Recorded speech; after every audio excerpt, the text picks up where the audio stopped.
stars down here? That doesn't even make sense. Okay, there's something throwing shit over here.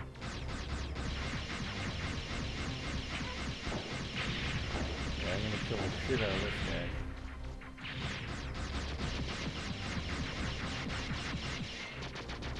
Nice try, dude. Oh shit, getting shot from behind.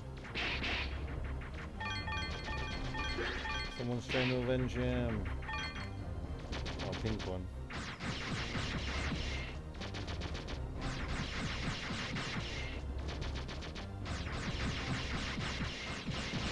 Yeah, these guys aren't too bad. Pretty straightforward. I wonder if the other one could shoot in angles or if it was just the pink one, so they could say different levels of the same thing. I'm trying to think of some other... Chrono Trigger is another obvious one that they stopped making.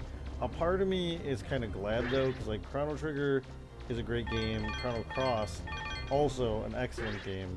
I think that gets judged unfairly because, as Ian and I talked about in our River City Ransom videos, and I think him and Nate talked about it again in the Symphony of the Night videos. It's a great game, not necessarily a great follow-up to Chrono Trigger. And no matter how good that game was, like, you're not going to be good enough to follow up. Like, Chrono Trigger is a near perfect game, and it's, like, revered as, like, arguably one of the best games of all time. So, like, it doesn't matter that Chrono Cross is, like, a spectacular game. Like, spectacular falls short of nearly perfect, right? So, like,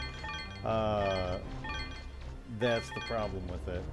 A part of me is kind of glad that they didn't continue on with that franchise, though, because I don't trust Square Enix with RPGs so much anymore. I'm playing Final Fantasy 15, and there are a lot of things I like about Final Fantasy 15. Hopefully, by the time you guys have watched this, I'll have beaten it, especially since I'm borrowing it from a friend, Dick Move, if by the time this video comes out I'm still borrowing it from him. But, there's a lot of things that I like about it, but so many things that I don't like. Just the travel is slow, and, like, it takes forever before you're able to, like, use the car off-road. You have to, like, level up your car and your chocobos so that they're, like, a decent speed. But, like, in a giant open-world game like that, that shouldn't be the case. Or, like, it should be the case if you want, but, like, don't make it so painfully slow to go everywhere in the game. Like, there's also parts where it's like when you sprint, I get that they did it for realism, but, like, while you're sprinting, you slow down, because your guy gets, like, winded or whatever. But again, like, it's annoying in an open world game because you don't sprint that far. It's like 2 or 3 seconds, and then your guy's like, oh fuck, like that, like I can teleport around a fucking base and fucking fight with swords and shit for hours, but God help me if I need to run for more than 2 seconds straight. Like, there was one part that, like, I actually sat there and I timed it, like, because I was showing my wife how annoying it was, and literally, like, there's a part in the very beginning where you go up to this dock, and you have to, like, go up and down this dock several times before this part is done, because there's, like, a guy that gives quests there, and it's super annoying because it's just like, hold on. This building looks different from the others. Oh, how do I get inside? Yeah, it's just completely annoying because, like, it takes literally like 45 seconds to get from the beach to the end of the dock, which doesn't sound like that much. It's like, oh, 45 seconds is a long time. But when you're doing nothing but holding forward and running, it's super boring. A door opening somewhere. I better take a look around. How convenient. Yeah, it gets annoying. It gets annoying fast. And it's not a bad game, like I said. Like, there are things about it that are good. There we go. Got it! I better get back to the surface. there are things that are good about it. There are things that are enjoyable. But it just annoys me that it could have been so much better. And that's what I'm saying is that like Square Enix, they can still make decent games. Another example of a game that they did that was like pretty good, but a little bit shy of perfection was like Bravely Default. Bravely Default was a fantastic game in terms of like the combat mechanics, or just like a really great update to the classic video game turn-based RPG formula, and I really liked that. It was a breath of fresh air. The job system was great in it. A lot of stuff like that was just really good. But the thing that was annoying, this guy's gonna come up and bite me in the back while I'm doing this, isn't he? No, he's not. Okay, but the thing that annoyed me about it is that, like, hold on, let me do this really quickly. Warning, the central gate has been locked by Eden. Okay, so I don't... Okay. Oh, maybe that was for that room. That's probably what that was. But yeah, the thing that was annoying about that game is that, without spoiling anything as to why, like, you have to go back and visit the same places. Something on the measure of like 6 times or something like that. So it's just like almost unbearable how many, like, by the end it was like I really liked this game in the beginning. I was really feeling it. Like I liked the characters. All of them were really cool. Agnes is a little bit bland, but the rest of them were great. And but like there's only so many times I can run the same dungeon before I'm just like, okay, enough, I get it. And like the boss fights were like legitimately challenging. You had to like change it. You couldn't go through that game with just like one team. Generally, like when I play RPGs that have job systems, I just like find a combination that I like and I just stick to it. Like Final Fantasy V, I would do like, oh, you're gonna like dual wield swords and use the archer move to attack 8 times or some shit like that, and just leave them at that. Or like Final Fantasy Tactics, I gear for what I want and then rarely change outside of that.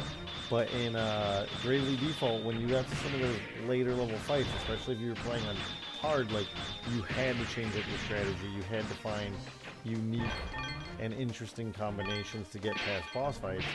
But having the game just gets so repetitive by the end, it almost broke the game for me. I still beat it and I still enjoyed it, but not enough that I would say, oh, I'm confident in you guys taking over the reins to Chrono Trigger again.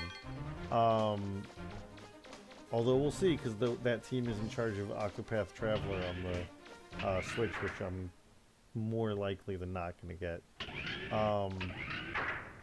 The other one is I'll my train of thought here. One second, let me see if I can open this. Okay. The other... Second. What is this? It reads sleeper. Where do I go now? That's weird. Thought I hit all the paths. I guess I have to go back in there. Huh.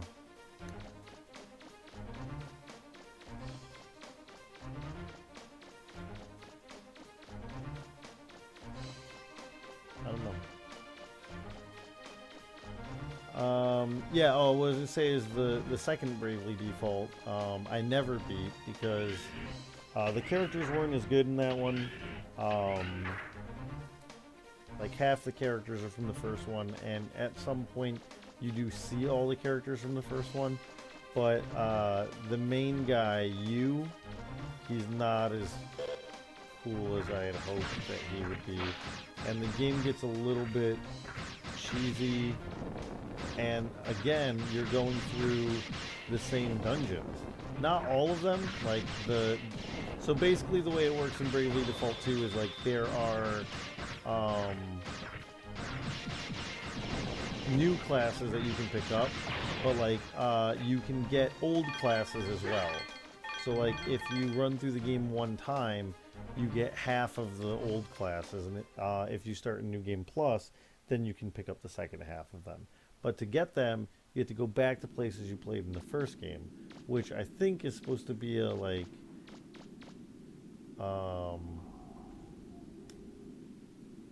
see, this is what I don't know, is if I have to break these walls or not.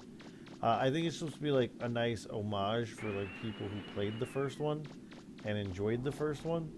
But like, again, I already played those dungeons 6 times on the first one. I don't need to play them another time on top of that. So, another 2 times, really, because you got to go through the whole game twice to get them all. Just, it wasn't worth it. There were times, too, that, like, how you get the old jobs is, like, you encounter characters from the first game, and they'll have some kind of, like, dilemma or crisis, and they'll ask you to weigh in on it. And depending on who you side with, depends on which of the old classes you pick up. And granted, the old classes, like, none of them are really that necessary, because the new classes are pretty well balanced, and a lot of them kind of refine what the old classes did anyway. But sometimes it's like, oh, like, I want this class because it's more useful to me, but that character's an asshole right now, and I don't want to agree with them. And that kind of rubs me the wrong way in games. So I never did finish that one. All that to go back to the point I was making forever ago. I don't know that I necessarily trust Square Enix to make Chrono Trigger being one of the series that I'm curious why it died off. There are some other ones that I feel like had some potential. Guitaru Man is one that I love personally, that I don't get why that franchise didn't continue on.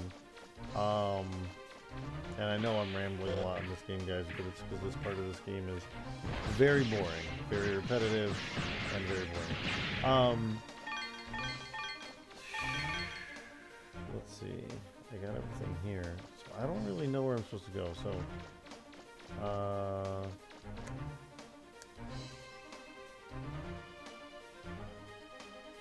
I don't know. Maybe go back to the underground city? Or go all the way to the surface, because he did say something about getting back up out of that city. Yeah, let's go back up to the surface. Guitaru Man is one that I personally love, that I wish had more games. If you haven't played Guitaru Man Lives, amazing game. Unfortunately, if you have a Vita, it's not in the eShop unless you're in Japan, which is kind of bullshit. Wait, what's this one? Which is, yeah, is shitty. But it's on PS2 and it's on Vita and PSP. It's actually a PSP game. You'd have to download it to your Vita. And that game is a great rhythm game, just a really cool thing. Another really good rhythm game that I don't know why the franchise stopped was Elite Beat Agents, and whatever the fuck it's called in Japanese. Those games were incredible. So much fun. Really addictive gameplay. And Nintendo, for whatever reason, was just like, yeah, we're done with it. I think Nintendo was the one that made those. Maybe they just published them, or maybe I'm wrong and they did neither of them. But that game was so good, and I don't know why they didn't continue with them.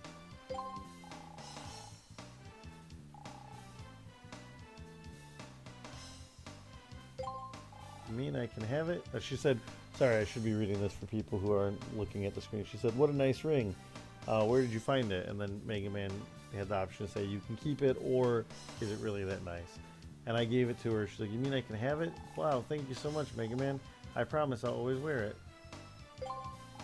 I feel like we've solved this island's mystery already.